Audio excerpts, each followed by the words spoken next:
আসসালামু আলাইকুম, সবাইকে স্বাগত জানাচ্ছি আমার এমবি আদর্শ চ্যানেলের সাথে আছে আমি মালা। আমি এখন 10 নম্বর অঙ্কটা করব। এটা হলো অষ্টম শ্রেণীর বইয়ের 2.2 10 নম্বর অঙ্ক।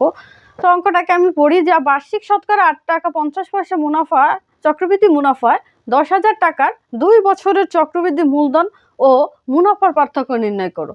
তাহলে যদি চক্রবৃদ্ধি বলছে তাহলে আমরা প্রথমেই লিখতে পারি যে দেওয়া আছে, কি দেওয়া আছে অঙ্কে, যে আসল 10,000 টাকা আর ওই যে 8.5%, যেটাকে বলি, বা 8.50 পয়সা পার্সেন্ট, এটার পার্সেন্ট আকারে সাজালাম। এবার সময় দেওয়া আছে 2 বছর। তাহলে আমরা কি জানি, আমরা সূত্র জানি, লিখবো। আমরা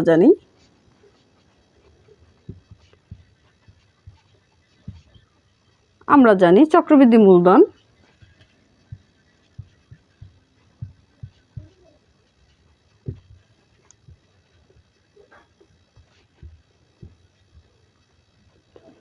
সি সমান সমান পি ইন্টু এক্স যোগ আর এম।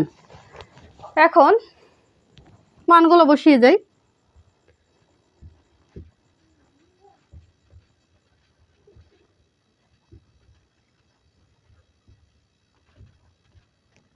পি 10,000 টাকা, 1 যোগ আর 8.5% এবং সময় 2 বছর। কি করতে পারি?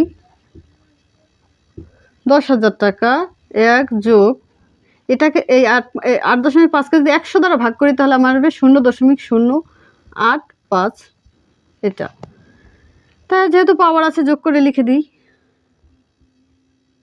10,000 এখানে থাকে 1.085, পাওয়ার কত? 2 হোল পাওয়ার।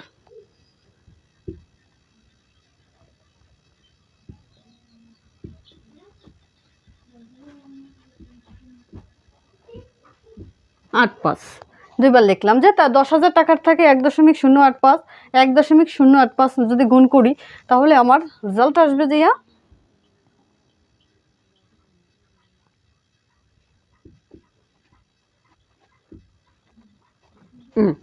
তাহলে আমার মূলধন আসছে 11,772.25 টাকা।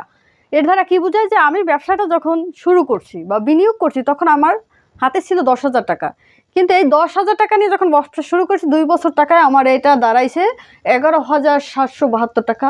তাহলে দেখেন আমার 10,000 টাকা হয়েছে 11,772 টাকা। তাহলে আমার মুনাফা কত টাকা? অবশ্যই দেখা যাচ্ছে মুনাফা কত টাকা বের করতে পারেন। তো আমি লিখতে পারি এখন কি, অতএব চক্রবৃদ্ধি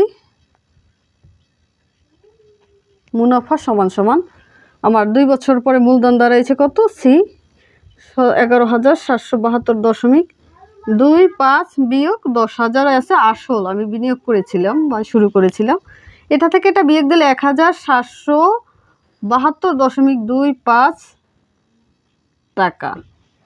কত টাকা হয়েছে আমার মুনাফা? তাহলে আমার মুনাফা হয়েছে 1,772.25 টাকা।